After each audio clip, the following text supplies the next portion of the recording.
friends. My name is Prashant and welcome to my channel Technology India. आज हम बात करेंगे फास्ट वाईफाई और हाई स्पीड इंटरनेट के बारे में, अपनी वाईफाई की स्पीड को कैसे बढ़ाएं.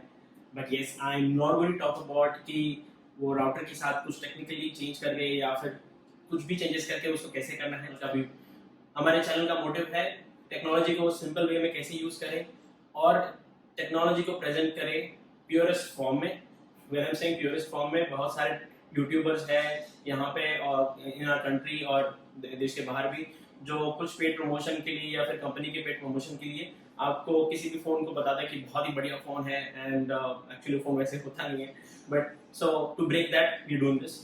हम यहाँ पे प्योर टेक्नोलॉजी बात करेंगे और जेन्युइन फीडबैक के बारे में बात करेंगे. तो हम बात करेंगे आज मैश वाईफाई के बारे में. मैश वाईफाई होता क्या है और मैश वाईफाई को आप यूज कैसे कर सकते हैं. तो इसमें होता यह है कि आप इसको एक्सट्रीम कॉर्नर्स पे रखना होता है आपके घर पे, और ये डिवाइसेस एक दूसरे के साथ कनेक्टेड होते हैं और आपको पूरे घर पे सिर्फ एक ही वाईफाई नेटवर्क बनेगा जिसके साथ आपको एक बार कनेक्शन करना है. और setting up this thing is very easy. I will not even talk about that. Very simple.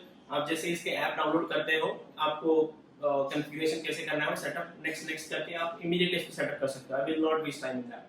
तो ये करता ये है कि आप जिस भी पार्ट में जाओ, जैसे कि आप फॉर एग्जांपल आपने एक डिवाइस रखा है हॉल में और एक डिवाइस रखा है बेडरूम में, और आप इन बिटवीन ट्रैवल कर रहे हो, आप हॉल से बेडरूम में आ रहे हो, तो ये मैश वाईफाई जो है ऑटोमेटिकली डिसाइड करता है कि कौन सा डिवाइस आपको हायर इंटरनेट स्पीड दे सकता है और ऑटोमेटिकली जंप करता है उस डिवाइस में. So that's how it works. Technically कैसे वर्क करना है, आप there are so many videos on YouTube, तो मैं आपको इसको बोर नहीं करूंगा. So कौन से कंपनीज इस डिवाइस को प्रोवाइड करते हैं. TP-Link जो मैंने खरीदा है, then Linksys, Penta, Orbi, Google, Netgear, iBot, D-Link, Asus. So जैसे कि डिवाइसेस है from Asus and Google are very expensive, but I'm sure they are worth the money. Some devices from iBot are very cheap also. TP-Link sits somewhere in between. ये mid range का device है. तो जो device मैंने खरीदा है वो है डेको M4, जो कि 2 डिवाइस वाला है. उसका लिंक मैं डिस्क्रिप्शन में दे दूंगा, और इनफैक्ट इस डिवाइस का भी लिंक मैं आपको डिस्क्रिप्शन में दे दूंगा. कुछ हाई एंड डिवाइसेस जैसे कि गूगल, वो अवेलेबल नहीं है एक्सक्लूसिवली इंडिया में. उनके पुराने वर्जन अवेलेबल हैं. Okay, let's move on. तो इसका रिव्यू जो है मैं डिवाइड करूंगा 5 सिंपल क्वेश्चंस में, बिकॉज मैं इस वीडियो को छोटा और क्रिस्प रखना चाह रहा हूँ. तो मेरा फर्स्ट क्वेश्चन है, does this really break the wall.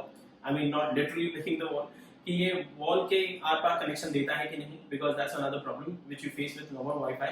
So for your information, I use Airtel Fibernet, जिसके साथ मुझे मिला है नोकिया का वाईफाई राउटर प्लस मॉडम, जो एक अनदर इशू है मेरे लिए, क्योंकि वो डिवाइस में डायरेक्टली कनेक्ट, उस डिवाइस को मुझे कनेक्ट करना पड़ता है इस मैश वाईफाई के साथ. आइडियल सिनेरियो में आपने इस डिवाइस को कनेक्ट करना चाहिए आपके इंटरनेट सर्विस प्रोवाइडर के वायर को डायरेक्टली, बट वो मैं नहीं कर पाता क्योंकि उसमें मॉडेम सर्विस नहीं है. और ऐसा क्यों करना चाहिए? To answer to that question is, क्योंकि अगर आपके घर में 2 वाईफाई नेटवर्क बनते हैं तो वो एक दूसरे से क्लैश करते हैं और दैट रिड्यूसेस द स्पीड. इस वीडियो में आप आगे इसके बारे में बात करेंगे. But to answer the question, क्या ये वॉल के आर पार कनेक्शन देता है? यस, डेफिनेटली देता है, जो मुझे नॉर्मल वाईफाई राउटर में नहीं मिल रहा था. कनेक्शन स्ट्रेंथ जो है वो पहले मुझे कम मिलती थी नॉर्मल वाईफाई राउटर से, जो अभी बहुत स्ट्रॉन्ग कनेक्शन स्ट्रेंथ मिल रही है और प्रॉपर स्पीड भी आ रहा है. और how much distance does this cover, तो कितने डिस्टेंस ये एक्चुअली कवर करता है?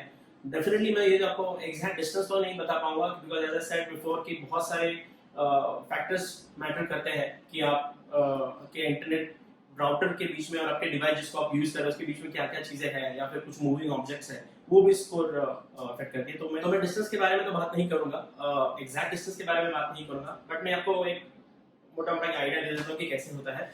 कि मेरा राउटर जो है मेरे मेन डोर से उसका डिस्टेंस है 28 फीट का, और मेरे इंटरनेट का स्पीड है 200 Mbps, और ये मुझे डाउनलोड स्पीड देता है 200 Mbps मेन डोर पे भी. अपलोड स्पीड होता है 120 Mbps, and this is the longest distance which I have. इससे ज्यादा डिस्टेंस किसी भी पॉइंट पे नहीं है मेरे घर पे. दूसरा है किचन, जो एग्जैक्टली वॉल के पीछे साइड मेरा किचन है जहाँ पे मैंने राउटर रखा है. अगर मेरे नॉर्मल वाईफाई राउटर से देखता हूँ, जनरेट स्पीड बहुत कम मिलता है, less than 150 Mbps. But mesh WiFi लगाने के बाद मुझे प्रॉपर 190 Mbps डाउनलोड और 200 Mbps तक डाउनलोड आउटपुट स्पीड मिल जाता है। और मेरा जो छोटा बेडरूम है वो एग्जैक्टली अपोजिट है, अगेन वॉल और डोर है उसके बीच में, फिर भी मुझे 200 Mbps का स्पीड अप और डाउन मिल जाता है। रही बात मेरी मेन बेडरूम की, जहाँ पे ये मैं पूरा सेटअप बनाया है मैंने और मैं यहाँ पे शूट कर रहा हूँ वीडियो, वहाँ पे भी मुझे 180 Mbps या 100 Mbps या 200 Mbps तक का स्पीड मिल जाता है। और ये इस पर भी निर्भर करता है कि आप कितने डिवाइसेस यूज करते हो। तो मेरे घर पे 5 मोबाइल फोन कनेक्टेड है, 1 iPad, 2 laptop, 1 PS4 and 2 TV. तो इतने सारे डिवाइसेस हैं, तो फिर भी मुझे स्पीड का कहीं पे भी इशू नहीं आता है, even if I am using all the devices. And in fact I am most of the time I am using all the devices except PS4, जब भी खेलना होता है तभी मैं इसको चालू करता हूँ। So that answer the second question. तीसरा क्वेश्चन है कि who should actually buy this, किसने एक्चुअली इसको खरीदना चाहिए। सो इंडिया में सिचुएशन ये है, अगर मैं आपको यहाँ पे दिखाऊं, यूजुअली ये सजेस्ट करते हैं कि जिनका एक घर इस तरह से होते हैं, सो ये डिटैच्ड होम है, जो इंडिया में होते हैं, ऑफ कोर्स नॉर्थ साइड में होते हैं, बट मुंबई वगैरह में ऐसे घर बहुत कम होते हैं। यहाँ पे देखो, ये 3 स्टोरी या 3 फ्लोर का घर है, इसीलिए उन्होंने 3 डिवाइसेस लगे हैं, ठीक है। तो जिसका घर 800 स्क्वायर फीट एंड अबव है, उसने इसको लेना चाहिए, डेफिनेटली लेना चाहिए, क्योंकि सिर्फ 800 स्क्वायर फीट की बात नहीं है, बीच में वॉल्स भी होते हैं, तो तभी ये काम आएगा। तो डेफिनेटली तभी आप उसको खरीद सकते हैं। और कितने डिवाइसेस लेने चाहिए वो भी डिपेंड करता है कि आपके घर का डिस्टेंस। सो जैसे कि 800 स्क्वायर फीट तक मेरे हिसाब से 1 device is more than enough.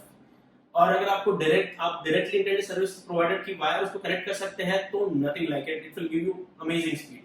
Unfortunately मैं नहीं कर सका, जैसे मैंने आपको पहले बताया ना, मुझे the last part is support from TP-Link, that's really sad part of it. TP-Link ने मुझे इसके लिए प्रॉपर सपोर्ट नहीं दिया, मुझे बहुत सारे प्रॉब्लम फेस किए मैंने, जैसे कि let's ignore, I will give you my own example, let's ignore this part because मेरे पास 2 डिवाइसेस हैं, तो ये डिवाइस और ये डिवाइस, तो मैंने कोशिश किया कि इस डिवाइस को और इस डिवाइस दोनों को भी मैं वायर से कनेक्शन दूं, इसलिए मैंने Cat 6 वायर लाके दोनों को भी वायर कनेक्शन दिया मेरे वाईफाई राउटर के थ्रू। बट ये किस तरह से काम करता है मैं आपको बताता हूँ। ये मेन डिवाइस होगा आपका, तो ये डिवाइस जो है इंटरनेट कनेक्शन इसी से लेगा, वाईफाई से, ये वायर कनेक्शन नहीं लेगा। TP-Link सपोर्ट से बात किया तो फोन किया मैंने उन्होंने कहा कि होम सपोर्ट नहीं मिलता है डिजिटल डिवाइसेस को, सिर्फ कमर्शियल डिवाइसेस को मिलता है। और जब भी मैं फोन पे बात कर रहा हूँ तो unfortunately please understand, I am not trying to be racist here, but वो कस्टमर सपोर्ट वाला बंदा ना ठीक से हिंदी बात कर पा रहा था और इंग्लिश बात कर पा रहा था, और तो वो क्या बोल रहा है मैं नहीं समझ पा रहा था। प्रॉब्ली मेरी गलती, शायद आप मुझे प्लीज कमेंट कीजिए नीचे कि अगर शायद मैं गलत हूँ, तो अगर आपने कभी TP-Link को फोन किया हो और आपका अच्छे से सपोर्ट मिला हो, तो प्रॉब्ली मुझे तो नहीं मिला, मैंने 2 बार ट्राई किया था, तो वो नहीं ठीक से बता पा रहे बंदे। बहुत डिफिकल्टी से मैंने उनको कैसे समझाने की कोशिश की, क्या मैं दोनों को भी वायर कनेक्शन देके पावर कर सकता हूँ, तो उन्होंने कहा कि नहीं, this has to be your main device and this device will get wifi connection only from this device, तो आप उसको डायरेक्ट कनेक्शन नहीं दे सकते। I know there are some people, there are some videos where they have done it, मैंने कुछ views के videos देखे, लोगों ने इन दोनों भी डिवाइसेस को वायर कनेक्शन देके पावरफुल बनाया है इसको, बट मैं तो नहीं कर पाया, शायद TP-Link में ये फैसिलिटी नहीं होगा। अगर आपको इसके बारे में कुछ बता दो प्लीज कमेंट कीजिए नीचे, और मुझे ऑल एंड ऑल मैं इसका फीडबैक अगर दूं from 1 to 10, 10 being the highest, तो मैं इसको रेट करूंगा 7, बिकॉज जो प्रॉब्लम मैंने फेस की है। अदरवाइज अगर आपका आइडियल सिनेरियो हो like this, then this is the best technology. And अगर आपको टेक्नोलॉजी पसंद है, ऑफ कोर्स कोई भी सोचेगा कि 8-9 हज़ार, मैंने तो 8-9-8 हज़ार रुपए खर्च किए 2 डिवाइसेस के लिए। Some of the devices like Google, they might have to spend 35-40,000 rupees for 3 devices, but उसमें एक जो नया डिवाइस आया है मैंने गूगल में देखा है, जो गूगल होम मिनी के साथ आता है, गूगल स्पीकर के साथ आता है। I would love to buy that, but unfortunately India में अवेलेबल नहीं है अभी। So that's all my reviewers guys, thank you so much for watching. अगर आपको वीडियो पसंद आया तो प्लीज लाइक करें, सब्सक्राइब करें और शेयर करें। अगर आपको लगता है कि मैं ऐसे वीडियो और बनाऊं जिसमें मैं आपको जेन्युइन फीडबैक दूं, किसी भी पेड प्रमोशन को कंसिडर ना करते हुए, तो प्लीज इस चैनल को सब्सक्राइब कीजिए और आपके दोस्तों को भी बोलिए इसे सब्सक्राइब कीजिए, जिससे मुझे मोटिवेशन मिलता रहेगा और वीडियोस बनाने के लिए। थैंक यू सो मच, जय हिंद।